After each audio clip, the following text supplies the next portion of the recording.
তোমার বন্ধু আছে? হ্যাঁ আছে তো। দেশি বন্ধু না বিদেশি বন্ধু? দেশি বন্ধু আছে, বিদেশি বন্ধু আছে। তাহলে তো তুমি বড় লোক। তা বলতে পারো, বন্ধুর ক্ষেত্রে তো আমি একটু এলিটি। তবে আজ বিদেশি বন্ধু নিয়ে কথা বলবো, তবে তার আগে সবাইকে যদি স্বাগত জানাও। অবশ্যই।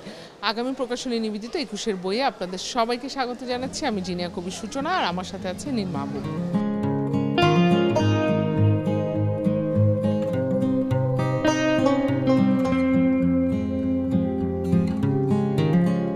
আমাদের সাথে আছেন ডক্টর মোহাম্মদ জহুরুল ইসলাম এবং তার নতুন একটি বই মুক্তিযুদ্ধে বিদেশি বন্ধুরা। এই যে আমরা বন্ধুর কথা বলছিলাম, কেন বলছিলাম এবার বুঝতে পেরেছো? বুঝতে পেরেছি। কেমন আছেন? ভালো, আলহামদুলিল্লাহ। আপনারা কেমন আছেন? আমরা ভালো আছি। প্রথমে যেটি জানতে চাইবো যে বই মেলায় নতুন বই যখন আসে তখন কতটা ভালো লাগা কাজ করে? অনেক আনন্দের। নতুন বই মানে নতুন সন্তানের মতোই।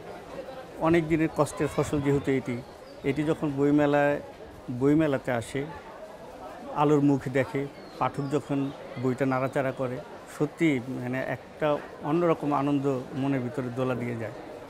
এই আনন্দের জন্য সারা বছর বসে থাকি। সারা বছর বসে থাকেন না লেখেন? লিখি থেকে মানে ওইটার অপেক্ষা করি আর কি। অপেক্ষায়। আচ্ছা, যদি জানতে চাই যে পাঠক যখন এই বইটা বগল দাবা করে ঘরে নিয়ে যায় তখন কেমন লাগে? তখনও আনন্দ লাগে যখন শুনি যে বইটা বিক্রি হচ্ছে, বা আমার বন্ধুরা যখন ফোন দেয় যে না তোর বইটা কিনলাম, অনেক আনন্দ পেলাম, অনেক তথ্য জানলাম, তখন আরও ভালো লাগে যে না আমার বইয়ের একটা রেসপন্স আছে, আমি কি লিখেছি, কি বলতে চেয়েছি, পাঠকরা যখন সেটা রেসপন্স করে সেটার আনন্দও অন্যরকম। গল্প উপন্যাসের প্রতি তো মানুষের এক ধরনের আগ্রহ থাকে।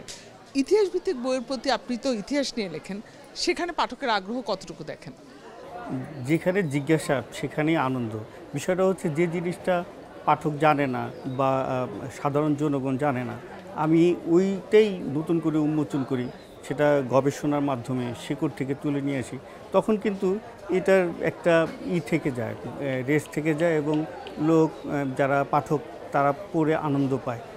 যেমন বিদেশি বন্ধুদের ভিতরে অনেক বিদেশি বন্ধুদের নামই হয়তো অনেকে জানে না, কিন্তু আমার বইটা যখন পড়বে যে মুক্তিযুদ্ধে যে সকল বিদেশি বন্ধুরা কাজ করেছে বাংলাদেশের মুক্তিযুদ্ধকে ত্বরান্বিত করতে, স্বাধীনতাকে ত্বরান্বিত করতে, ঘটনাগুলো যখন তারা জানবে তখন কিন্তু তারা আনন্দ পাবে, এবং তাদের ভিতরে একটা কিভাবে কাজ করেছে তারা মুক্তিযুদ্ধের পক্ষে, তখন কিন্তু তাদের ভিতরে একটা গল্পের প্লট তৈরি হবে। এই ইতিহাসটা তাদেরকে অবশ্যই আনন্দ দেবে আমি মনে করি। সেক্ষেত্রে আপনার বইয়ে একটা কথা উল্লেখ আছে যে পশ্চিম পাকিস্তানিরাও অনেক ক্ষেত্রে আমাদের সাথে বন্ধু হয়ে কাজ করেছে এবং নানা গঞ্জনার শিকার হয়েছে তারা তাদের দেশ থেকে। এইটা একদমই অভিনব আমার কাছে মনে হয়েছে। আমি এর আগে কখনো শুনিনি যে পশ্চিম পাকিস্তানিরাও বাংলাদেশের বন্ধু হয়ে কাজ করেছে।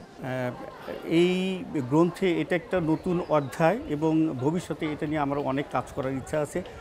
পশ্চিম পাকিস্তানিরাও কিন্তু আমাদের মুক্তিযুদ্ধে সহায়তা করেছে।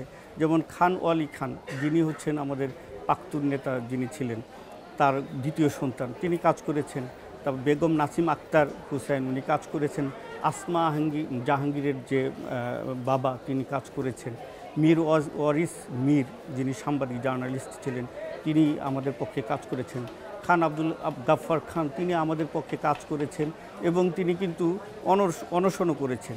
তো বোঝাই যাচ্ছে যে শুধু এই যে ওই দেশের যে ইন্টেলেকচুয়াল, যে সাহিত্যিক, তারপরে হচ্ছে কি বলে যে অ্যাডভোকেট, তারপরে জার্নালিস্ট, এরাও কিন্তু মুক্তিযুদ্ধের পক্ষে লিখেছেন, কলম ধরেছেন। বিভিন্ন যে ন্যাপ কমিউনিস্ট পার্টির যে কি বলে যে বেগম নাসিম আক্তার, উনিও কাজ করেছেন। কতজন বন্ধুর গল্প এই বইতে সংকলন করেছেন? এখানে মোটামুটি 200 জন বন্ধুর কথা বলা আছে। এটা আগামী প্রকাশনী বের করেছে। তো এখানে কিছু অর্গানাইজেশনও উল্লেখ আছে একটা চ্যাপ্টারে, যে অর্গানাইজেশনগুলো মুক্তিযুদ্ধের সময় কিন্তু আমাদের শরণার্থীদের দেখভাল করা, খাওয়া, টাকা পয়সা অনুদান দেওয়া, কাপড় চোপড় দেওয়া, বিভিন্নভাবে বিভিন্ন দেশের যে ইন্টারন্যাশনাল অর্গানাইজেশনগুলো, সেগুলো কিন্তু আমাদের মুক্তিযুদ্ধের পক্ষে সহায়ক ভূমিকা পালন করেছে। এই যে আমি বইটা যখন পড়ছিলাম, আমি দেখলাম যে আপনার জন্ম 1974 সালে, অর্থাৎ মুক্তিযুদ্ধ পরবর্তী সময়ে, এবং আমরা মাঝে মাঝে দেখি যে ইতিহাস নিয়ে যারা কাজ করে তাদেরকে কিন্তু অনেক কথাও শুনতে হয়, কারণ ইতিহাস বিকৃত করে ফেলছে অনেকে।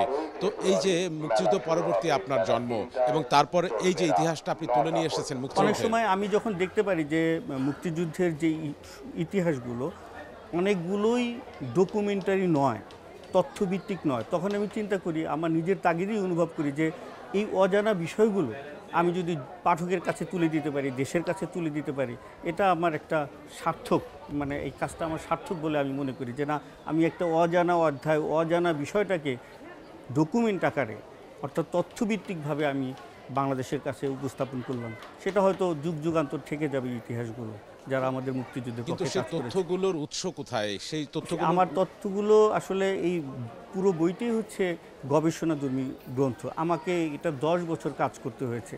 বিভিন্ন লাইব্রেরিতে যেতে হয়েছে, গ্রন্থাগারে যেতে হয়েছে, বাংলাদেশের যে প্রেস ইনস্টিটিউট ওখানে যেতে হয়েছে, সংসদ ভবনের যে লাইব্রেরি সেখানে যেতে হয়েছে, আমাদের যে ন্যাশনাল আর্কাইভসে সেখানে যেতে হয়েছে। ইভেন দ্যাট আমাকে Kolkata national archives, Kolkata national যে লাইব্রেরি সেখানে কাজ করতে হয়েছে শুধু তথ্যগুলো পাবার জন্য।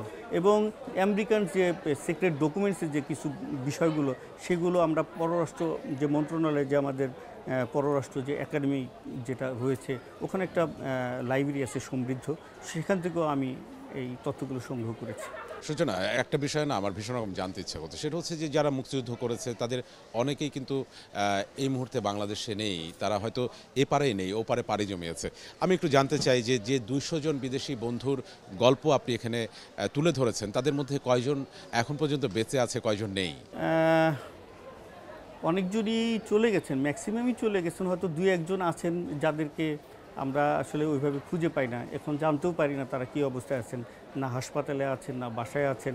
খোঁজ করে জানা যায় হয়তো তারা কথাও বলতে পারেন না, নির্বাক হয়ে আছেন, কিন্তু তারা কিন্তু আমাদের জন্য কাজ করে গেছেন। তাদের কারো মুখোমুখি হওয়ার সৌভাগ্য কি আপনার আমার হয়েছে? সেরকম সৌভাগ্য হয়নি, সেরকম সুযোগও ঘটেনি, কিন্তু আমি বাইরের বিভিন্ন দেশ থেকে যে তথ্যগুলো পেয়েছি, আমি তথ্যগুলো খুব কষ্ট করে সেগুলো বিভিন্ন এমবেসিতে যেয়ে আমাকে সংগ্রহ করতে হয়েছে। সেক্ষেত্রে আপনি কষ্ট করেছেন বললেন, আপনি শিক্ষকতা করেন, এমন একটি গবেষণাধর্মী বই বের করা কতটা সময় সাপেক্ষ? অনেক সময় সাপেক্ষ ব্যাপার, কারণ হলো যে আমার বইটা যেহেতু সবার কাছে চলে যাবে, এটা গবেষণাধর্মী গ্রন্থ, এইখানে যেন কোনো আপত্তি, কোনো তথ্যের বিভ্রাট না ঘটে, সেটা আমাকে খুব চিন্তা ভাবনা করেই লিখতে হয়েছে। কারণ তথ্য বিভ্রাট ঘটলে ইতিহাসেরও বিভ্রান্তি ঘটে, মানুষ সেটাকে সাদরে গ্রহণ করতে চায় না।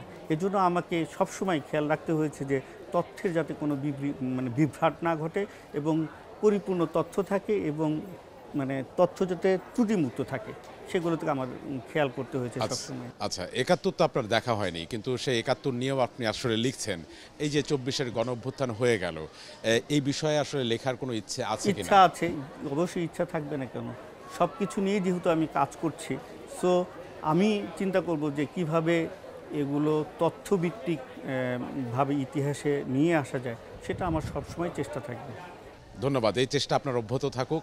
আপনার সাথে নিশ্চয়ই আগামী বইমেলায় নতুন কোনো বই নিয়ে আবারও কথা হবে। থ্যাংক ইউ, আপনাদের দুজনকে ধন্যবাদ, অনেক ধন্যবাদ, ভালো থাকবেন। আপনাকেও ধন্যবাদ। Thank you. দর্শক, আমরা আসলে কথা বলছিলাম একজন লেখকের সাথে, একজন গবেষকের সাথে, যিনি ইতিহাস তুলে ধরতে চান, এবং তুলে ধরতে চান বললেই কিন্তু আসলে সব কিছু তুলে ধরা যায় না। তার পিছনে থাকে অনেক ছুটোছুটি, অনেক দৌড়াদৌড়ি এবং অনেক কষ্ট, ত্যাগ এবং তিতিক্ষা। তিনি বলছিলেন 10 বছর লেগেছে এই বইটি তার পাঠকের হাতে তুলে দিতে। আমরা চাই সেই বইটি পাঠকের কাছে ভীষণ রকম প্রিয় হয়ে উঠুক।